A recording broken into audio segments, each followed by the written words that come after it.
The war in the Middle East may be getting bigger, and the new country could actually join in very soon. And that country is Canada. Hi, this is Navyabal and you're watching TimesXP. As the conflict between United States, Israel and Iran continue to intensify, a new statement from Canadian Prime Minister Mark Carney is drawing global attention.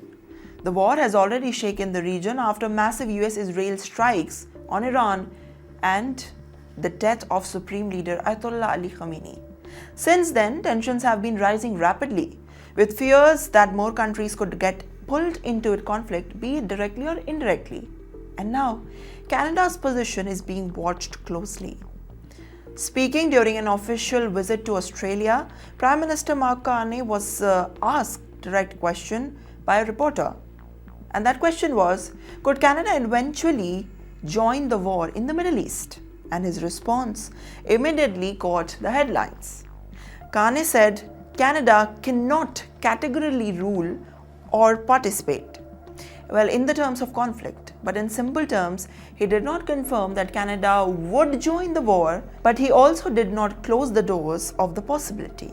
He emphasized that Canada will stand by its allies and will always act to defend the Canadians. But here's where the things get interesting. In the same breath, Carney also said that the US-Israeli strikes on Iran were inconsistent with the international law. So on one hand, Canada appears to be criticizing the strikes, yet on the other hand, it's leaving an option to support allies if needed. Well, the contradiction has raised big questions about the analysts and diplomats. Is Canada preparing for a possible military role? Or it is simply making a strategic message between the support of the Western allies without directly entering the war? Carney also stressed that Canada wants to see the de-escalation. He called for resistance and urged countries involved in the conflict to step back before the situation spirals out of control.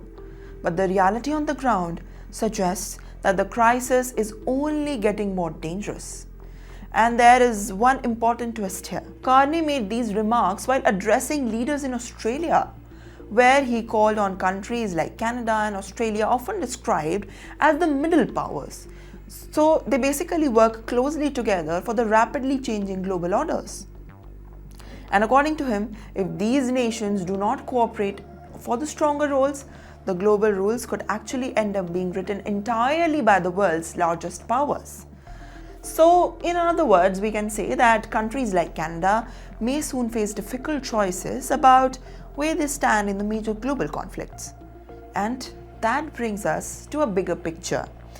Well, if Canada, a key NATO member and one of the America's closest allies, eventually joins the conflict, the Iran crisis could actually expand far beyond the Middle East.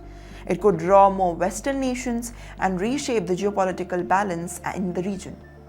So the question now is Canada simply keeping its diplomatic options open, or are we seeing the early signs of a much wider global operation?